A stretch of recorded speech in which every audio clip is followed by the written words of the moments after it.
Good evening and welcome to the special edition of MetroFocus. I'm Jack Ford. Human sex trafficking. Across the globe, it is the third largest organized crime after drug smuggling and arms trading. According to Business Insider, there are between 18 to 20,000 people trafficked into our country every year. And a more startling fact, although many of these sex slaves arrive here from overseas, the majority of them are here in the U.S., and they are U.S. citizens, daughters and sons, sisters and brothers, some our own neighbors' children, some our own. The numbers are shocking, the details are even worse. Tonight, I'll look at a national problem with added focus on New York. And joining us with insight, former U.S. Representative and founder of Shared Hope International, Linda Smith, sex trafficking survivor and activist, Melanie Thompson, and joining us from Washington, Ernie Allen, a global expert on human sex trafficking. So welcome to all of you. I appreciate you coming and spending some time with us. We have a lot to talk about here. Indeed. But let me start, before I get into each of your backgrounds, because I think that's important, or the perspectives you bring, let's set the stage, a big picture discussion of just what type of an extraordinary problem this is. Ernie, let me start with you if I can. I threw out a couple of statistics here, but give us a sense of the enormity of this issue that is being dealt with, not just here in the U.S., but worldwide. Jack, this is a massive problem, estimated to be a $150 billion industry worldwide. And as you point out, overwhelmingly, the victims are not somebody else's kids. These are our kids. These are kids in crisis who are runaways, throwaways, homeless kids who are preyed upon. And I think most importantly, they're hidden victims. The public does not see this problem. It's not a reported problem. So we really have no true sense of the extent and the enormity of the challenge. I saw a number, and I imagine it's hard to be precise, but I saw a number that said perhaps 4.5 million people are victims of this worldwide. Is that a number that sounds familiar to you? No, I think it is. The International Labor Organization estimates 25 million human beings on the planet who are victims of modern slavery. Much of that is forced labor and related crimes, but a large share of it are people used for purposes of sex. And what's particularly serious about it is that this is not like the typical commodities that are trafficked. Drugs you can sell once. Human beings you can sell over and over and over again. So it is truly an example of modern slavery. Linda, when you were a member of the U.S. House of Representatives, you took a trip that was apparently a bit of an epiphany for you in terms of this problem and the extent of it. Tell me a little bit about that trip and what you came away from it with. Mm-hmm. Well, I was involved in a lot of the human rights caucuses, the issues of human rights, victim rights. And so because of that, I got a call one day and this man talked 45 minutes. I literally could not stop him, but I was too shocked to break in. And he was talking about children in slavery in India. Well, it bothered me. I couldn't sleep, so I went to India and I found there were children in, and I thought, first of all, I got sick. And then I said, I have to do something, but I don't know what. But not long after that, I got a look into the United States. I was asked by the State Department to do investigations in 4 countries. And I added America.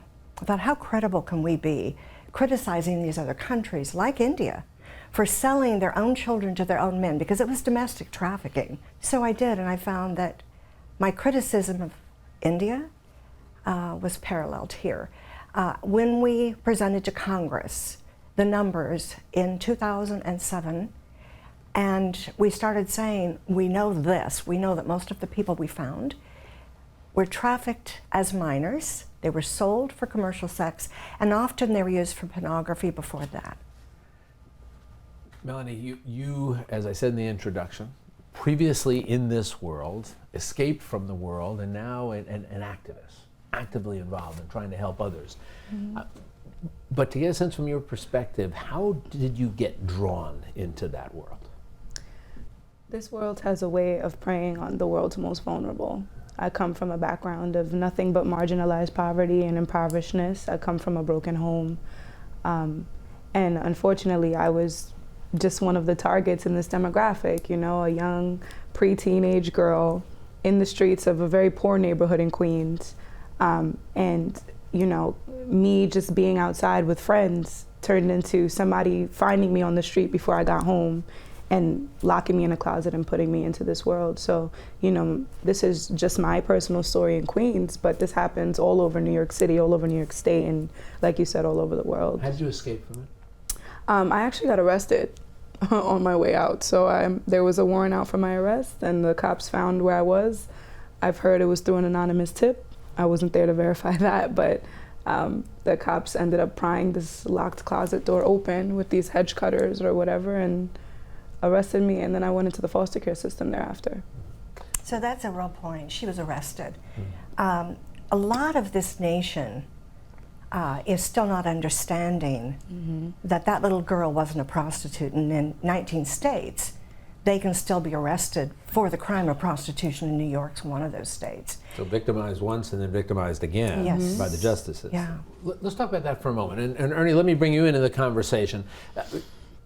I have a suspicion that the vast majority of the general public doesn't understand a distinction between the term sex workers, people who have chosen this, and we've seen movements from people, sex workers, to try to organize, to say this is what our chosen profession is, and victims such as Melanie. Why is that do you think that we don't understand that there's not a clear delineation between those groups? Well, I think there are a number of reasons. One of the reasons is that we assume most of the purchasers of this content appear to be non-criminals, pretty normal people, doctors, lawyers, business executives. So we certainly don't want to criminalize them. When the criminal focus has tended to be on the pimp, the organizer, the person who is responsible for that. But there was just an article in the New York Press about an 8-year-old being trafficked for sex, a 12 or 13-year-old. They don't choose to, they're not voluntary sex workers. And under U.S. law, as you know, you can't choose, you can't consent to sex if you're 12 or 13 years of age. So Linda's point is a really good one. These are rape victims. These are victims of sexual assault. And until we help the public understand that there's no such thing as voluntary compliance with this kind of behavior, and until we begin to address the demand, the reality is the reason this problem exists is because it's commercially profitable. And it's profitable because average people spend money to have sex with children. And we've got to begin to put the focus of the criminal justice system not just on the pimp and certainly not on the victim, but also on the consumer, the purchaser of the content. And if I'm sorry, if I may, I want to go back to your question, because I feel like, especially at this current time in our culture, that's such an important question, because you see so many pro-sex work lobbyists saying that, you know, this is our choice and this is consent and agency. And then you have people like me who were victimized. And I think one of the things that America doesn't understand are the systemic oppressions that fuel prostitution. And many of the pro-sex work lobbyists that I've come across who are claiming that this is choice and claiming that this is agency don't have a vast understanding of patriarchy, misogyny, and capitalism. I tell everybody all the time, and I'm not ashamed to say it, there was a time when I was in prostitution where I thought I was empowered. And one of the things, it's a defense mechanism. It's something that we had to do and train our minds to think in order to get through all of the violent sexual acts that I've experienced in many of my... To make yourself think this was your choice. Exactly. In order to get through it all. Because otherwise you wouldn't be able to think or breathe or get through one trick or one John or one date without crying or, you know, having suicidal ideation or getting abused or getting beaten, whatever may have you. So I will never deny somebody's claim that this was their choice. But as we know through research, as we know through statistics, as I know through personal experience, the percentage of individuals who claim consent and agency and autonomy and claim that this is voluntary, that have never had a prior sexual abuse history of any kind, is less than 2% of the individuals in the population of those in prostitution. Let me come back to something that you had touched on when I asked you how you got drawn into this. And for many people, I think if you ask them, how does this happen? They'd say, all right, you become a sexual slave by being snatched off the street and locked up in a closet. But we know there are far more subtle and more insidious means of recruiting people, if you will. I don't know if that's the right term, but I'll use that term, of getting them into this world. Talk a little bit about, Linda, you first, and then everybody jump in. Talk a little bit about the methods that are utilized to get people such as Melanie and bring them into this world. Well, I think I'll go broader and then come back to America, because very quickly after I started investigating the world, I had a State Department agreement to go in with investigators. And when we go in and you looked at the product, isn't that a terrible word? I know, but they were all we're vulnerable. talking capitalism, Yeah, as they we were said vulnerable. before, and those are the terms we use. They were vulnerable populations brought to the Netherlands, to Japan, to Jamaica, and to America. So I was looking out there thinking it was about out there in, and what I found when I looked in America was there were vulnerable populations, and the vulnerability was their age. So I found kids that were from pretty ordinary homes who had got involved with somebody online, and they'd fallen in love with them or become a friend, and they were 13, and that person that was saying they were 16, an older boy, was really a pimp. So they get out there where they're vulnerable, and then in that one case that I just talked about, she ended up getting raped, and then he said, hey, you chose to come out here. You made that choice. So the giving them that fact, they always will go, oh, it's my fault. Think of the Epstein case. Those girls, and we spoke on this I spoke on it 10 years ago when he was first arrested, but the girls that were brought in were vulnerable populations that were told there would be something better. They were females that went out to recruit these girls to bring them in to be used by very wealthy men. But the reality of those girls was they were from marginalized places, societies, poverty. They were told they were wonderful, they were going to get great things. They were not drug off. They thought it would be an adventure. But they were walking in to excitement and belonging. And So these are, and Ernie, I'll ask you to jump in also. So, you know, we're not talking about, in some instances we are, as I mentioned, that the brutal grabbing off the street, but in many of these situations, far more nuanced, far more sophisticated means of reaching out, and as you said, Linda, making somebody feel like there's value to them. Talk a little bit about the role of social media and the internet in this entire recruitment and grooming process. Jack, this problem has migrated from the streets to the internet. And the reality is those who shop for a child for sex can do so with little risk and virtual anonymity online. They don't have to drive to a street in the center of town where they're going to be seen and their license plate might be written down and they're at far greater risk. So they can shop online. They can access who they want to access in their hotel room or their home. It's really changed the dynamic of this whole problem and made it a far larger and more complex problem to solve. And I would imagine as the reach and the grasp of the internet and social media continues to expand, that it's going to make this problem continue to expand, even more so than it is now, Ernie? Oh, no question about it. It is dramatically larger than it was even 20, 30 years ago, and that is simply because of the power of technology. And to Linda's point, the reality is there are lots of kids on the streets of American cities who are struggling to figure out how to survive. So they're easy fodder, they're easy targets for those who lure them with kindness, with promises of sustenance, of a place to stay, of even love. So the internet has become a vehicle for that. It's a way that these people can target kids in a way that lowers their guard. And these kids only find out they're in trouble when it's too late. Does all that sound familiar to you, Melanie? Absolutely. In your life, things that we've talked about here? Yeah. To make you feel loved, make you feel like there is value to you in your life, and that's part of the magnet that drew you into it?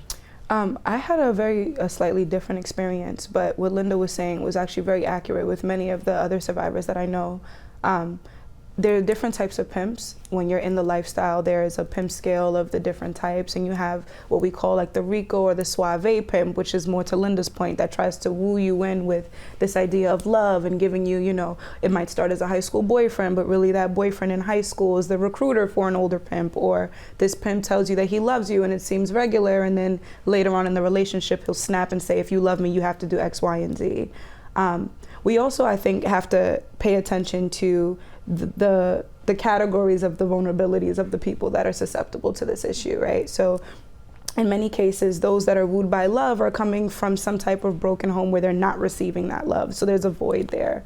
95% of those, the population of prostitution, are Black and brown women and girls, transgender and gender nonconforming individuals, those who have endured the foster care system, and those coming from poverty, as we all know. That's nation, global, international wide.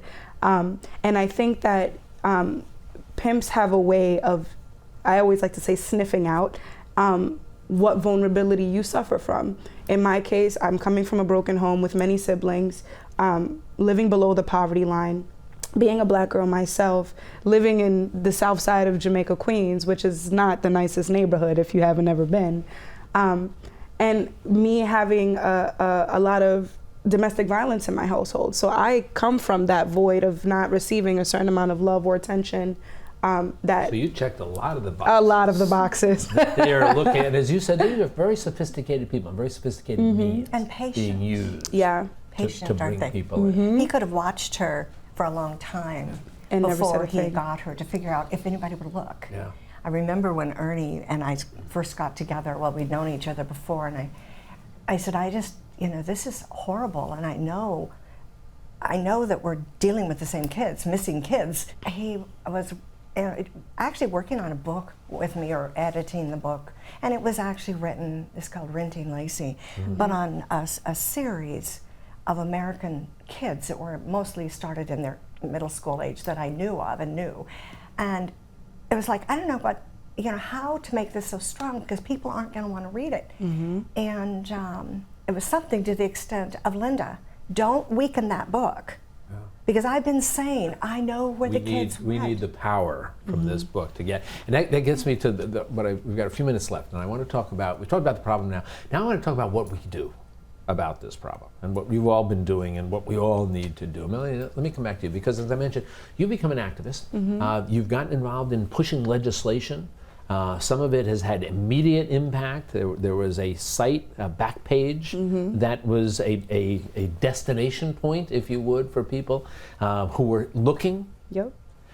Tell me what you have been doing, and what you've found has been successful up to this point. So the most recent law that I helped pass was FOSTA SESTA in New York, and that stands for Fight Online Sex Traffickers Act and Stop Enabling Sex Traffickers Act. And what that did was just amend a very small piece of the Communications Decency Act of 1996, a whole lot of legal jargon. But in a nutshell, what FOSTA... You've learned a lot more about legislation than you probably ever wanted to know. Yeah, definitely a fact. But basically what that did was just amend this clause that shielded third-party websites from facilitating third-party content. Backpage They was essentially had an immunity. Oh, for the longest time. absolutely. Just the word knowingly. It's still, It's not just a, knowingly. it's not a wide road. It's just a narrow path. It's still going to be Absolutely. hard to prosecute. Oh, it. of course. But And they keep hey, pleading the but fifth. It's the They know. beginning. Right, It's the beginning.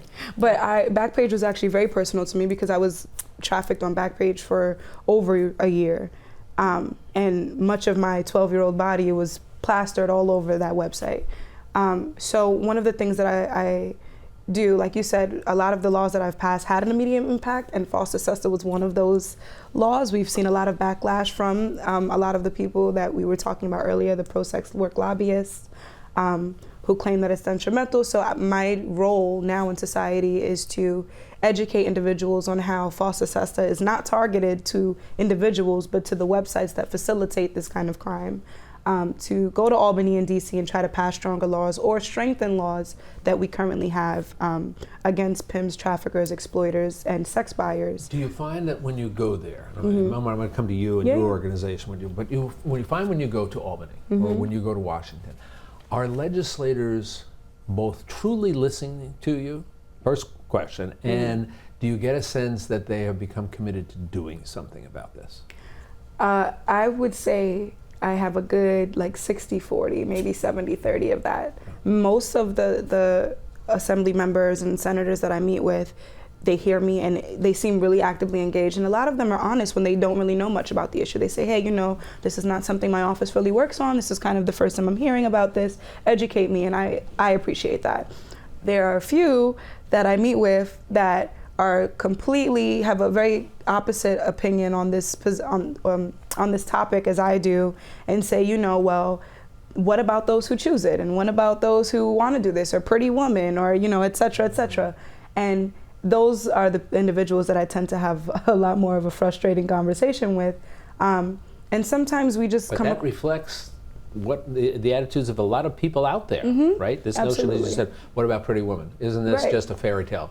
Again, but Pretty Woman- waiting to have a happy ending. Pretty Woman is Or also. don't you just have the ability It is a yourself fairy to say, you know, never mind, I don't want to be part of this, and I'm going to just walk away from it. And that's, I would think that's what a lot of people think out there. It is, and that's why my job is so hard, and that's why I probably will never be out of a job, because I have to continue to do this work. But even Pretty Woman is a prime example of those systemic oppressions, right? This is misogyny, this is sexism. There's a woman who was selling her body with this wealthy man who works in an office, right? Like, again, this goes back to the gender roles and the power dynamic, which now has translated and fueled prostitution and continues to.